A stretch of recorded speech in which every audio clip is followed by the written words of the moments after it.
Home science to the point YouTube channel में आप सभी का स्वागत है। नमस्कार। क्लास 10th गृह विज्ञान विषय के अंतर्गत आज हमारा विषय है गंदगी का निकास, जिसके अंतर्गत हमारे मुख्य बिंदु हैं गंदगी के निकास के लिए उचित प्रबंध की आवश्यकता, गंदगी के प्रकार, गंदगी के निष्कासन की विधियाँ और सुलभ शौचालय पर टिप्पणी, गंदगी एवं कूड़ा करकट को नष्ट करने की विधि। इन सभी बिंदुओं पर हम आज चर्चा करेंगे। गंदगी निकास की उचित प्रबंध की आवश्यकता। घर की सफाई के पश्चात कूड़ा करकट को हटाना और मलमूत्र का निष्कासन करना सफाई का मुख्य अंग है। घर में मलमूत्र और कूड़ा करकट को नष्ट करना अत्यंत आवश्यक है, क्योंकि इसके अभाव में यदि हम इसको नहीं हटाएंगे तो घर का वातावरण पूरी तरीके से अशुद्ध रहेगा, घर में रोगाणु पनपेंगे और दुर्गंध फैलेगी। इसलिए प्रत्येक नागरिक का कर्तव्य है कि वह स्वयं अपने घर का और अपने आसपास की स्वच्छता की ओर विशेष ध्यान दे। इसके साथ ही नगर पालिकाओं का भी दायित्व है कि वे नगरों को साफ रखने का प्रयत्न करें, अन्यथा इससे घातक रोग के फैलने की आशंका रहती है। अतः गंदगी के निकास की उचित प्रबंध अवश्य करना चाहिए।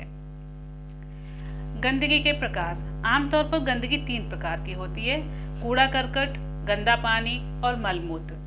कूड़ा करकट के अंतर्गत फलों और सब्जी के छिलके, कोयले की राख, भूसी, चोकर, खाद्य पदार्थों की पैकिंग के कागज, दवाइयाँ, रैपर, पॉलिथीन के खाली रैपर और थैले इत्यादि, ये सभी जो है प्रत्येक घर के दैनिक कूड़ा करकट होते हैं। इसके अलावा घरेलू पेड़ पौधों के गिरे हुए कच्चे फल, उनकी पत्तियाँ, शाखाएं भी प्रतिदिन कूड़ा करकट में वृद्धि करते हैं। कूड़ा करकट की दैनिक सफाई करना अत्यंत आवश्यक है, क्योंकि ये मक्खियों, मच्छरों और कॉकरोचों और अन्य कीड़े मकोड़ों को पनपने देता है। वहीं पर नालियों में एकत्रित होने पर गंदे पानी के निकास को भी रोकता है और नम होने पर सड़कर ये दुर्गंध उत्पन्न करता है। दुर्गंध उत्पन्न होती है तो अनेक रोगाणुओं की उत्पत्ति होती है और वृद्धि का कारण बनकर पारिवारिक सदस्यों के स्वास्थ्य को भी प्रभावित करता है। इसलिए दैनिक कूड़ा करकट की निस्तारण अवश्य करना चाहिए। गंदे पानी में जैसे कि घरों में आंगन, बाथरूम से, रसोई घर से जो है सब्जियों को धोने का, बर्तन धुलने का गंदा पानी निकलता है। वहीं बाथरूम में नहाने धोने का और कपड़े धुलने का भी पानी, गंदा पानी निकलता है। तो घरों में आंगन और स्नानागार, रसोई घर आदि के गंदे पानी के निकास के लिए ये ध्यान रखना चाहिए कि इसकी जो ढाल हो मुख्य नाले की ओर हो और सभी नालियाँ पक्की हों, यथासंभव सीमेंट की बनी होनी चाहिए और इनका संबंध मुख्य नाले से, जो मेन नाली होती है, उससे जुड़ा होना चाहिए और मेन नाली नगर पालिका द्वारा जो निर्मित होती है नालियाँ, उनसे जुड़ी होनी चाहिए। घर की सभी नालियों की सफाई का दायित्व गृहिणी का ही होता है, अतः इनकी धुलाई प्रतिदिन होनी चाहिए। नालियों में कूड़ा करकट कभी नहीं डालना चाहिए और इसके जो गंदे पानी के निकास में अवरोध उत्पन्न नहीं हो, इसके लिए कूड़ा कचरा इसमें ना पड़े और उसकी सफाई करते रहना चाहिए। नालियों में जो जमा कीचड़ व काई होती है उसको सख्त तारों के ब्रश से करनी चाहिए। उसमें बाल वगैरह इकट्ठे हो जाते हैं जिससे कि नाली जाम हो जाती है, तो उनको जो तार वाले ब्रश होते हैं उनसे साफ करना चाहिए। समय समय पर नालियों को फिनाइल से अवश्य धोना चाहिए। आधुनिक गृह निर्माण में नालियाँ फर्श के नीचे बनाई जाती हैं, तो स्वास्थ्य के दृष्टिकोण से ये अधिक लाभकारी हैं, लेकिन इनकी प्रतिदिन सफाई करना आवश्यक नहीं होता है। अतः यह उस समय ऐसा इंतजाम करना चाहिए कि जो अंदर फर्श के नीचे जो नालियाँ बनाई जाती हैं, तो उनके नालियों के मुख पर एक जाली लगा देनी चाहिए, जिससे कि अन्य कूड़ा उसमें नहीं जाएगा और नालियाँ जाम नहीं होंगी।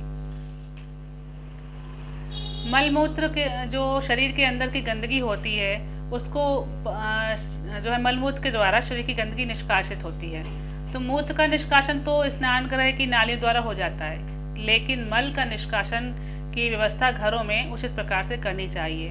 अतः प्रत्येक घर में शौचालय अवश्य होना चाहिए, जिससे कि मल का निस्तारण आसानी से हो सके। गंदगी के निष्कासन की विधियां, अब इन पर हम नजर डाल लेते हैं।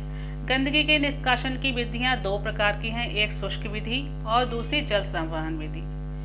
शुष्क विधि, इस विधि में क्या होता है कि शौचालय में एक खोखला मंच बनाया जाता है और इसके नीचे सरलता से हटाया जा सकने वाला डिब्बा या तसला रखा होता है, जिसमें मल एकत्रित होता रहता है।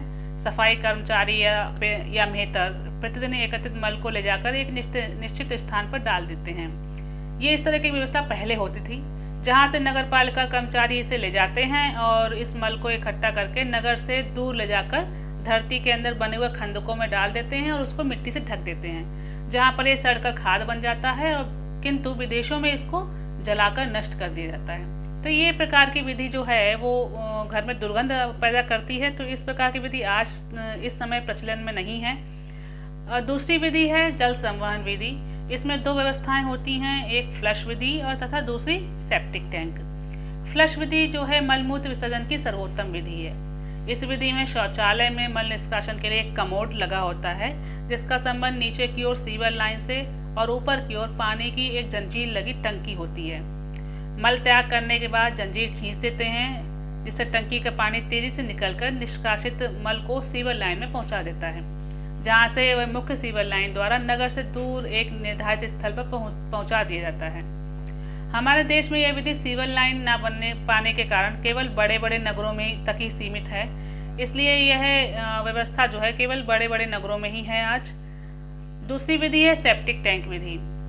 लाइन न होने की दशा में एक दूसरे प्रकार की जल संवहन विधि अपनाई जाती है, जिसमें प्रत्येक घर में शौचालय के निकट एक बंद हौज या एक बड़ा सा गड्ढा या सेप्टिक टैंक बनाया जाता है, जहां पर निष्कासित मल को जल संवहन विधि द्वारा भूमिगत पाइप लाइन में से होकर सेप्टिक टैंक में एकत्रित होता रहता है।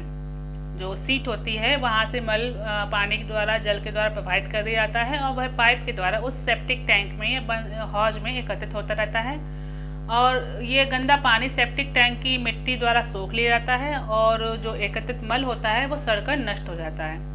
कुछ वर्षों के उपरांत इस प्रकार के सेप्टिक टैंक को खुलवाकर इसकी सफाई कराई जाती है। सुलभ शौचालय पर टिप्पणी। घरेलू मलमूत्र विसर्जन की केंद्र सरकार ने एक योजना प्रारंभ की है, जिसे सुलभ शौचालय कहा जाता है। ये शौचालय सैद्धांतिक रूप से सेप्टिक टैंक वाले शौचालय के ही समान होता है, लेकिन इस टैंक को नीचे से पक्का नहीं बनाया जाता। ना तो इस टैंक की दुर्गंध बाहर निकलती है और ना ही गंदा पानी बाहर निकलता है। ऐसी स्थिति में इसे मलमूत्र विसर्जन की एक उत्तम प्रणाली माना जाता है। इस प्रकार के शौचालय बनाने का कार्य जिस संस्था द्वारा, जिस कंपनी द्वारा किया जा रहा है, उसे भी सुलभ कहते हैं। उस कंपनी का नाम क्या है जो सुलभ शौचालय बनाता है? उसका नाम है सुलभ। ये संस्था प्रायः सभी नगरों और कस्बों की मलिन बस्तियों में स्वच्छ शौचालय बनाने में सहयोग दे रही है।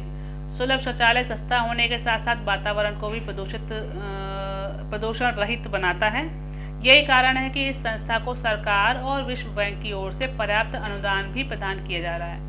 वर्तमान समय में भारत सरकार खुले में शौच की परंपरा का पूरी तरीके से खत्म कर रही है, खुले में शौच करने के लिए मना कर रही है और उसका उन्मूलन कर रही है। इसके लिए इसी पद्धति के शौचालय बनाने के लिए प्रेरित किया जा रहा है कि प्रत्येक घर में सुलभ शौचालय बनाया जाए। तो इस कंपनी जो संस्था है सुलभ, उसके द्वारा प्रत्येक घर में सुलभ शौचालय बनवाया जा रहा है। इसके लिए सरकार की तरफ से अनुदान भी दिया जा रहा है। गंदगी एवं कूड़ा करकट को नष्ट करने की विधि। अब जो गंदगी और कूड़ा करकट है उनको हम किन तरीकों से नष्ट कर सकते हैं? तो इसके लिए 3 तरीके हैं। एक तो छटाई करके, जो कूड़ा करकट है छटाई करके उसको, दूसरा जलाकर और तीसरा गड्ढों में भरकर। पहला है छटाई करके। कूड़े को हटाने के उस उपाय के अंतर्गत कूड़े की छटाई की जाती है। जो कूड़ा होता है उसमें छटाई की जाती है, उसमें से कार्बनिक कूड़े से खाद बना ली जाती है। जो गीला कूड़ा होता है, पत्तियाँ, सब्जी के फल छिलके वगैरह, फल आदि, और इनसे जो है खाद बना ली जाती है। और जो कठोर कूड़ा होता है, ईंट पत्थर मिट्टी, तो उनसे ईंट बनाने का कार्य किया जाता है। तो ये जो है पुनः रिसाइकल किया जाता है इसमें कूड़े को, और कूड़ा करकट हटाने का ये सर्वोत्तम उपाय है। दूसरी विधि है जलाकर। कूड़े को जलाना कूड़े को नष्ट करने का एक सरल उपाय है, लेकिन इस समय घरेलू कूड़े में प्लास्टिक, रबड़, पीवीसी की अनेक वस्तुएं होती हैं, हम बिजली का सामान होता है। तो इन वस्तुओं को अगर जलाएंगे तो इससे बहुत अधिक प्रदूषण होगा। तो इस प्रकार के कूड़े को जलाना उचित नहीं है, लेकिन ये विधि सरल है, लेकिन इसको कूड़े को जलाना नहीं चाहिए। तीसरा प्रकार है गड्ढों में भरकर। इस उपाय के अंतर्गत नीची जमीन या दलदल को समाप्त करने के लिए वहाँ पर कूड़ा डाल दिया जाता है। तो जो जमीन गड्ढे अड्डे होते हैं तो वहाँ पर कूड़ा भर दिया जाता है उसको बराबर करने के लिए। इस विधि के अंतर्गत काफ़ी समय तक कूड़ा खुला पड़ा रहता है, जिसमें मक्खी, मच्छर, विभिन्न रोगाणु और पनपते हैं और दुर्गंध वहाँ बनने लगती है, गैस बनने लगती है।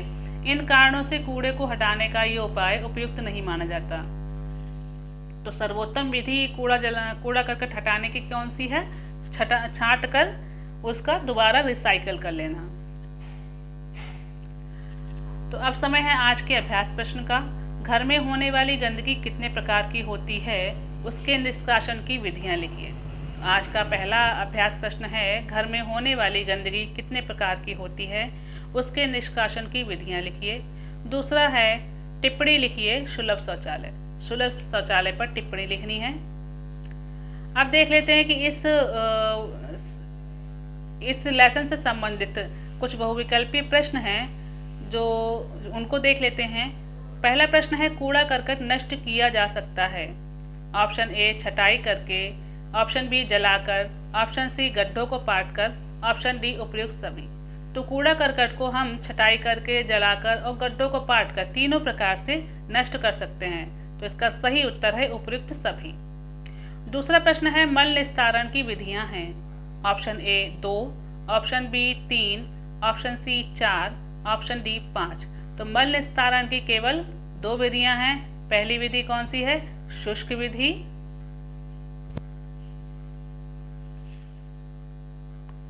शुष्क विधि है और दूसरी विधि जल संवहन विधि है।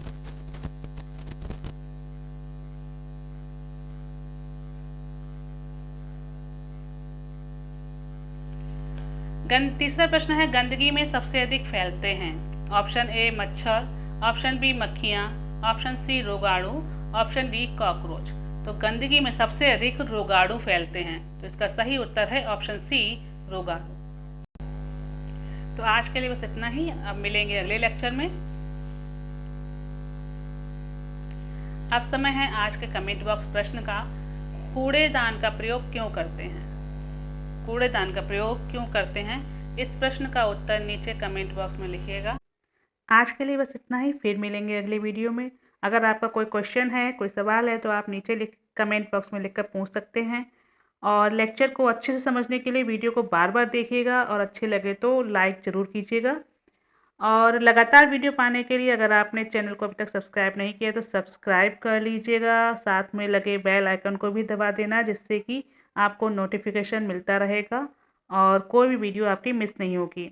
वीडियो को अपने दोस्तों को ज़रा शेयर कीजिए, जिससे कि उनकी भी हेल्प हो सके और उनकी भी पढ़ाई हो सके। Thanks for watching.